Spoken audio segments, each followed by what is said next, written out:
On va être ensemble, puis on va être ensemble jusqu'au...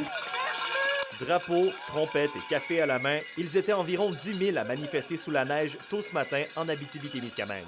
Le secteur public réclame à leur employeur, le gouvernement Legault, une amélioration de leurs conditions de travail et considère les offres du Conseil du Trésor comme dérisoires. Certains parlent même d'offres insultantes.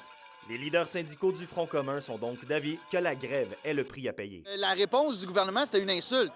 Est-ce qu'on répond à une insulte? Non, on répond pas à une insulte. On n'a pas le choix de faire la grève présentement parce qu'il n'y a aucune écoute du gouvernement, il n'y a aucun mandat sur les tables de négociation.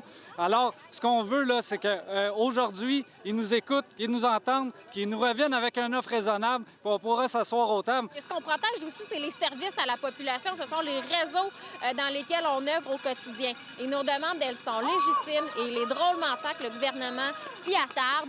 Le Front commun demande 20 d'augmentation et le gouvernement leur en offre la moitié, 10 Selon les syndicats, l'offre qui est sur la table représente un appauvrissement de leurs membres. Le gouvernement doit se rendre compte, là, ça n'a aucun bon sens de demander aux travailleuses et aux travailleurs du secteur public de s'appauvrir. L'objectif, c'est de dire que les augmentations salariales, année après année, soient au minimum équivalentes à la hausse des prix à la consommation, parce que sinon, ce qu'on fait, c'est qu'on appauvrit les travailleuses et les travailleurs.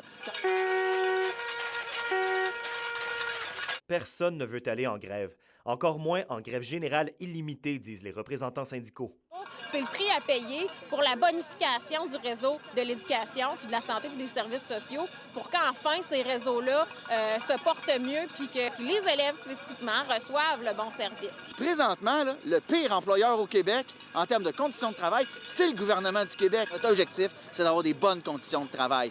Mais présentement, si le gouvernement reste dans son dialogue de sourds et qu'il continue à ignorer les demandes légitimes des travailleuses et des travailleurs, malheureusement, on devra s'y résoudre. Par ailleurs, si aucune entente n'est conclue prochainement, le Front commun a confirmé que d'autres dates de piquetage sont prévues, soit du 21 au 23 novembre prochain. Alexandre Cabana, RNC Nouvelles, à Rouyn-Noranda.